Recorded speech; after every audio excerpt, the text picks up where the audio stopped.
Terima kasih Anda masih bersama kami di Kabar Petang. Kita lanjutkan dialog. Saya ingin ke Prof. Hipnu. Prof. Hipnu, apakah nota pembelaan yang disampaikan oleh Putri Chandrawati di mana dia bersikukuh bahwa menjadi korban pelecehan seksual ini bisa menjadi pertimbangan majelis hakim? Ini saya kira suatu langkah yang cukup cerdas ya.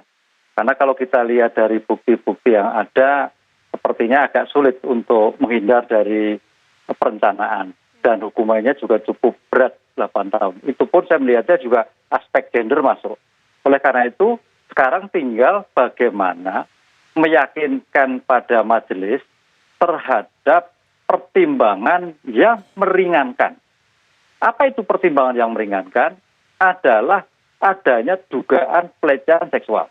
Karena kemarin sudah disinggung oleh penuntut umum, inilah yang akan dikuatkan. Nah, itu berarti ada suatu korban. Tanda petik itu versi Bu PC itu ya, Bu PC ya. Karena dalam suatu perkembangan hukum sekarang, namanya wanita itu hanya juga menjadi perempuan berhadapan dengan hukum. Ada suatu pertimbangan khusus Pak, terhadap penyelenggara hukum. Oleh karena itu, kalau sampai nanti bisa meyakinkan bahwa ini karena sebagai seorang wanita yang punya tanggung jawab anak, yang masih kecil-kecil, yang masih sekolah, yang terkait bahwa ini sebagai korban pelecehan, yang ini sebetulnya tidak imbang. Tidak imbang, karena apa? Yosua sudah meninggal, bukti tidak akurat. Buktinya ada sekunder, kan itu. Tapi apakah sekunder itu punya bukti? Bukan, karena ini bukan pembuktian masalah pelecehan seksual. Kan itu, ini yang jadi, circle-nya kan situ. Ini bukan perkara pembunuhan. Ini adalah bukan perkara pelecehan seksual, tapi perkara pembunuhan. Dengan demikian, sebagai motif yang dilakukan kemarin oleh penuntut umum, itu suatu yang minimal sekali. Dari bukti sekunder yang ada, pertanyaannya bukti sekunder mempunyai kekuatan hukum tidak? Bisa iya, bisa tidak. Karena di sini harus ada bukti materialnya. Nah, disinilah paling tidak, tadi saya katakan, bukti minimalis yang disampaikan itu sudah menggambarkan utuh bahwa motif adanya suatu tindak pidana ini adalah karena hubungan Bu PC sama Joshua. Apakah itu pelecehan, apakah itu perkosaan, tindak lanjutnya harus lebih konkret. Sehingga minimalisnya ada hubungan tertentu. Yang kemudian ada tindakan-tindakan yang mungkin tidak mengenakan. Itu pun tidak seimbang nilainya. Sehingga kalau itu sampai nanti bisa meyakinkan, itulah yang dicari. Yang menurut saya sekarang tinggal bagaimana Mas Rasa Mala sebagai penasihat hukum ini untuk meringankan sebagai aspek wanita, aspek korban. Kalau bisa mempercayai. Nah, tapi ingat, hukum adalah based on evidence. Hakim percaya atau tidak. Begitu Pak Jilang percaya. Bang Rasa Mala, tadi Bang Martin juga mempertanyakan, jangan hanya narasi yang dibangun, tapi harus ada bukti yang dibeberkan oleh tim kuasa hukum mengenai bukti visum, apakah ada DNA maupun air dari Joshua di Magelang. Apakah itu semua sudah dipegang oleh timnya Putri Chandrawati, Bang Rasa Mala? Ya, saya kira begini, kita ini kan agenda acara persidangannya sudah sampai di ujung ya, sudah pada pembelaan. Artinya proses pembuktian itu sudah kita selesaikan semua. Jadi bukti-bukti dan fakta untuk mengungkap peristiwa secara utuh itu sudah kita sampaikan pada agenda pembuktian yang panjang itu yang lalu. Jadi bukti-bukti terkait kekerasan seksual tersebut itu sudah disampaikan lewat persesuaian keterangan antara Susi juga Kuat Ma'ruf yang waktu itu melihat korban Joshua mengendap-endap dan sesaat setelahnya menemui Bu Putri dalam keadaan tergeletak di lantai 2. Juga Susi melihat kondisi Bu Putri dalam keadaan setengah tidak sadar tersebut, mengangkatnya ke kamar, kemudian segera memanggil Ricky dalam keadaan panik, juga Richard yang waktu itu ada di dalam. Jadi peristiwa-peristiwa itu tidak hanya didasarkan pada bukti-bukti yang sifatnya sekunder, tapi juga ada keterangan-keterangan dari saksi-saksi. Soal peristiwa yang ada di dalam kamar secara utuh memang itu menggunakan bukti sekunder, yaitu keterangan dari ahli apsifor yang memang bisa digunakan dalam rangka untuk menilai apakah keterangan soal kekerasan seksual itu bisa dianggap kredibel atau tidak. Ini dimintakan bantuan psikolog oleh jaksa penuntut umum juga oleh penyidik pada saat melakukan investigasi untuk melakukan assessment. Metode assessmentnya mereka sebagai psikolog mereka ahlinya. Jadi kita kan tidak mungkin melakukan penilaian soal keahlian itu, dan metode itu bisa digunakan untuk mengukur tadi. Hasilnya, dari 7 kriteria yang mereka gunakan dengan multi metode, itu ditemukan bahwa keterangan tersebut kredibel. Itulah yang jadi dasar kemudian dilakukan pembelaan. Memang kami punya pandangan yang diametral dengan jaksa penuntut umum ketika jaksa penuntut umum menarik kesimpulan adanya perselingkuhan. Karena sepanjang persidangan tidak ada satu fakta pun yang bicara soal persidangan. Fakta-fakta itu menunjukkan ada kondisi-kondisi terjadinya kekerasan seksual sesuai dengan yang tadi saya sampaikan. Itulah yang kemudian kami kami membantah apa yang disampaikan jaksa dengan menyampaikan pembelaan hari ini juga dengan menampilkan atau menunjukkan bukti-bukti relevan untuk menguatkan argumentasi tersebut. Begitu. Jadi apa yang disampaikan misalnya oleh Mas Sugeng tadi soal ada laporan perselingkuhan itu tidak ada di persidangan. Fakta persidangan ini hanya memberikan keterangan dari AD, ART, juga ADC seperti yang tadi saya sampaikan tadi, saya tidak ulangi lagi.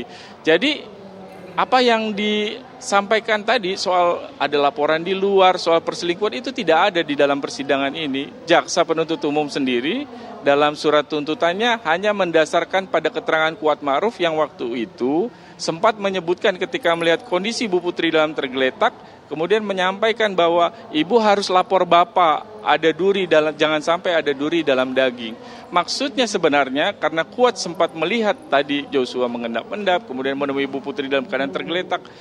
Kesimpulan kami, dia menduga ada kekerasan seksual yang terjadi di situ dengan melihat kondisi-kondisi tadi. Itu dialami yang ada di TKP. Sekali lagi mereka yang ada di TKP. Kita kan hanya melakukan interview, mewawancari mereka di persidangan ini, kemudian menguji kesesuaian antara satu dengan yang lainnya, juga dengan alat bukti yang lain.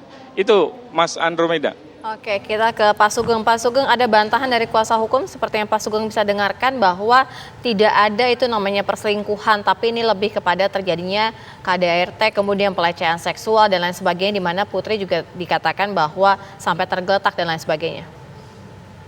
Ada, kalau tidak salah ada 7 alasan jaksa ya, 7 alasan jaksa yang disampaikan jaksa untuk sampai pada kesimpulan adanya perselingkuhan. 1, tidak adanya laporan polisi ya. 2, tidak adanya visum et repertum. 3, saksi-saksi tidak ada yang mengkonfirmasi secara langsung adanya pelecehan seksual. Ya, 4, Kuat Ma'ruf menyatakan seperti itu, kemudian ditarik kesimpulan. Ada 7 lah yang kemarin sudah disampaikan. Nah, kemudian terkait argumentasi sebagai korban, memang ini fakta yang didapat ya, itu juga akan menurut saya dikembalikan kepada majelis hakim soal pemeriksaan oleh APSIFOR ya, Asosiasi Ilmu Forensik. Asosiasi Ilmu Forensik. Nah, ada 2 hal di sini. Hakim kan sangat legalistik ya nanti melihat ya, apakah hakim akan legalistik atau akan mencari kebenaran material daripada latar belakang. Kalau hakim akan legalistik, ya tidak adanya laporan polisi sudah selesai nih, ya. Yang lain tidak dipertimbangkan, ya. Tapi kalau hakim menggunakan pencarian kebenaran material, melakukan pendekatan saintifik, ya juga ya, dan itu kewenangan hakim.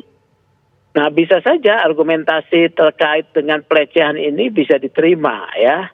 Kalau ini diterima, ini gempar ini ya. Hakim akan mengambil sikap seperti apa? Nanti kita lihat ini. Karena memang penjelasan Saudara Rasa Mala tadi ada poin itu, APSIFOR.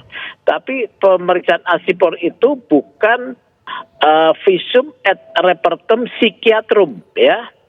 Kalau menggunakan dasar hasil pemeriksaan tersebut kan sebagai keterangan independen. Tapi kalau menggunakan prosedur sebagai korban kekerasan seksual, dokumen yang dikeluarkan adalah bentuknya visum et repertum psikiatrum, ya, sebagai satu proses, sebagai satu alat bukti yang diperiksa karena atas permintaan pejabat yang berwenang, dalam hal ini penyidik. Jadi kita serahkanlah sama hakim lah ya. Kita serahkan seperti itu. Baik, Bang Martin komentarnya, kalau kami catat dalam uraian pledoi Putri, saya mengalami sebuah kejadian yang sangat menyakitkan, peristiwa yang menimbulkan luka mendalam hingga saat ini. Bang Martin. Ya, tentunya kita akan prihatin dan juga menerima apa yang disampaikan oleh Bu Putri apabila Bu Putri setidak-tidaknya bisa menunjukkan ya, seperti contoh katanya dia dibanting, dia diperkosa ya. Dia bisa membuktikan bahwa memang ada kejadian tersebut. Ini kan faktanya tidak ada. Lalu tadi yang disampaikan oleh rekan Rasa Mala ketika ditanya Bang Andromeda apakah ada jejak DNA juga tidak dijawab. Dia mengatakan bahwa sudah habis waktu untuk menyerahkan bukti, enggak juga kok. Tadi siang itu kan 11 bukti masih ditambahkan oleh para penasihat hukum. Lalu ya akibat orkestra dan juga klaim sepihak yang tidak bisa dipastikan kebenarannya ini kan akhirnya memaksa jaksa untuk mencari fakta agar bisa membuat suatu motif. Nah masalahnya faktanya ini yang menurut jaksa dalam kesimpulan surat tuntutan itu justru menyerang kedua belah pihak, yaitu korban dan juga terdakwa. Nah yang jadi permasalahan adalah dari tadi disampaikan mengenai keterangan apsifor ya. Ada dua hal yang mau saya sampaikan dari yang disampaikan oleh Bu Reni ya. Yang pertama adalah Bu Reni ini secara pendapat ahli, dia ini sebelumnya adalah sebagai ahli dalam laporan Putri Chandrawati di Polda, yang mana laporan tersebut di SP3 ya. Lalu kita tidak tahu bagaimana sejarahnya tiba-tiba bisa nyebrang jadi ahli dalam laporan kami. Lalu yang kedua mengenai pendapat ahli dari Bu Reni yang menyampaikan bahwa keterangan Putri Chandrawati itu kredibel, itu tidak selesai di situ doang, Rasmala ya. Ada tambahan kata-katanya dan patut ditindaklanjuti oleh penegak hukum ya. Nah masalahnya sekarang ketika ditindaklanjuti oleh penegak hukum, polisi dan jaksa, mereka itu justru mengarahkan dan menyimpulkan ke arah yang berbeda, ke arah yang justru merugikan kedua belah pihak gitu ya Rasmala ya, yang tadi disampaikan oleh Pak Sugeng, dan keluarga korban juga menolak itu. Nah namun kan kesimpulan itu berangkat dan juga terjadi akibat apa? Akibat kengototan Putri dan juga para penasihat hukumnya yang selalu ingin ya, motifnya itu adalah pemerkosaan dan kekerasan seksual, walaupun tidak ada bukti-bukti saintifik yang bisa disajikan. Nah makanya kalau kita ikuti keterangan apsifor, kita harus lihat juga kata-kata terakhir itu wajib ditindaklanjuti oleh penegak hukum lainnya. Nah rekan-rekan ini kan selalu menyampaikan bahwa ada rekomendasi Komnas HAM. Cuma jangan lupa juga ada rekomendasi serupa dari LPSK yang mengatakan bahwa klaim Putri diperkosa itu sangat meragukan. Ya, apalagi Putri juga pernah mengajukan sebagai terlindung LPSK. Ini menurut saya menjadi suatu hal yang absurd. Oleh karena itu gini rekan Rasmala, ya mungkin nanti bisa mewakilkan Putri Chandrawati agar ada kepastian antara fakta dan dusta, dilaporkan saja lagi ya di dalam bentuk laporan polisi supaya kita bisa sama-sama tahu apakah ini memang benar-benar terjadi atau tidak. Karena menurut saya kalau ajangnya ataupun panggungnya dalam kasus pembunuhan berencana ini, saya pikir itu akan sulit dicari kebenaran materialnya. Jadi kami himbau lagi untuk segera melaporkan supaya kita semua masyarakat Indonesia bisa mendapatkan kepastian sehingga kalau memang itu dusta, harkat martabat dari keluarga korban itu bisa dipulihkan. Karena itu yang paling penting rekan. Demikian, terima kasih. Oke, kita langsung dengarkan Bang Rasa Mala ditantang balik nih Bang untuk menyampaikan saja secara lapor lagi secara berdasarkan bukti kalau memang benar itu adanya. Saya kira Bang Martin bukan maksudnya menantang itu, dia menyampaikan pandangannya aja. Jadi begini ya, saya respon. Ini kan persidangan ini kaitannya dengan pasal 340 pembunuhan berencana, juga 338 subsidiar ya. Kemudian juga terkait dengan pelanggaran ITE, juga obstruction of justice ya. Untuk Bu Putri sendiri hanya terkait dengan pembunuhannya 340 dan 338. Nah, dalam konteks persidangan ini sekali lagi dari awal kami berusaha menyajikan fakta dan semua peristiwa itu secara utuh. Kita tidak mungkin bicara hanya soal tanggal 8, bahwa tanggal 8 terjadi pembunuhan, ada korban, ya itu betul ada peristiwanya. Tapi apa yang menyebabkan terjadinya peristiwa itu menjadi penting untuk mengungkap. Kalau tidak perlu diungkap, mungkin majelis hakim juga tidak akan menyampaikan pertanyaan yang mengelaborasi sampai dengan sejauh itu. Nah, dalam persidangan yang lalu, soal apa penyebabnya itu disajikan dalam keterangan-keterangan saksi-saksi. Keterangan apsifor sendiri itu tidak hanya laporan asesmen yang disampaikan. Dan sekali lagi saya tegaskan bahwa assessment yang dilakukan adalah atas permintaan investigator, atas permintaan penyidik yang kemudian disampaikan ke penuntut umum dan dibawa ke persidangan untuk menjadi bukti. Jadi kita tidak bicara lagi soal apa yang terjadi sebelumnya, tetapi kita bicara soal apa yang ada di hadapan kita pada persidangan ini, gitu, supaya kita tidak terlalu bias kemana-mana. Nah, dalam keterangan Apsifor tersebut, laporan tersebut dikuatkan dengan dihadirkannya ahli forensik Ibu Reni untuk menjelaskan soal laporan itu. Di persidangan sudah disampaikan oleh beliau bahwa keterangan-keterangan yang disampaikan oleh Bu Putri terkait dengan kekerasan seksual tersebut juga mereka mencocokkan dengan semua asesmen, ada 30 orang kalau saya tidak keliru yang diakses oleh mereka, baik dari sisi ADC, ART, juga keluarga dari korban, itu yang kemudian mereka menarik kesimpulan bahwa dari hasil asesmen tersebut, laporan tersebut kredibel begitu. Sehingga dengan ukuran itu, sekali lagi persis yang disampaikan oleh Mas Sugeng, kalau kemudian dalam persidangan ini penting untuk menggunakan pendekatan interdisipliner untuk bisa mengungkap, maka pendekatan atau hasil Apsifor tadi harusnya bisa digunakan sebagai bahan untuk menganalisis di tengah kurangnya, kalau tadi kita bicara misalnya hasil visum ada atau tidak, ya memang tidak ada. Di persidangan minta dihadirkan hasil visumnya memang sudah tidak ada. Yang ada adalah keterangan saksi-saksi dari tadi ADC dan ART yang kemudian dikuatkan perlu dikonfirmasi ulang oleh mereka yang punya keahlian dan keilmuan soal itu, yaitu ahli psikologi forensik. Saya kira itu ke depan, tetapi sekali lagi memang prinsipnya persidangan ini perlu bersikap terbuka, karena kalau kita tidak bersikap terbuka untuk melihat semua fakta ini secara utuh, maka akan ada fakta yang hilang dan kita hanya mungkin kita tidak bisa kemudian nanti hakim untuk memutus secara proporsional untuk semua pihak. Saya kira itu yang penting dalam proses ini juga adalah menjamin proses pemeriksaan ini dilakukan juga secara akuntabel. Itu prinsipnya kalau menurut kami. Dan sekali lagi kita perlu memberikan kesempatan memang nanti untuk hakim supaya bisa menilai secara jernih untuk kemudian mengambil putusannya. Demikian. Baik, fakta persidangan untuk mengungkap apakah betul terjadi pelecehan seksual atau malah sebaliknya hanya ilusi semata. Nanti kita akan coba dengarkan pandangan dari Prof. Hipnu dan juga Pak Sugeng, Bang Martin serta Bang Lasa Mala sesaat lagi hanya di Kabar Petang.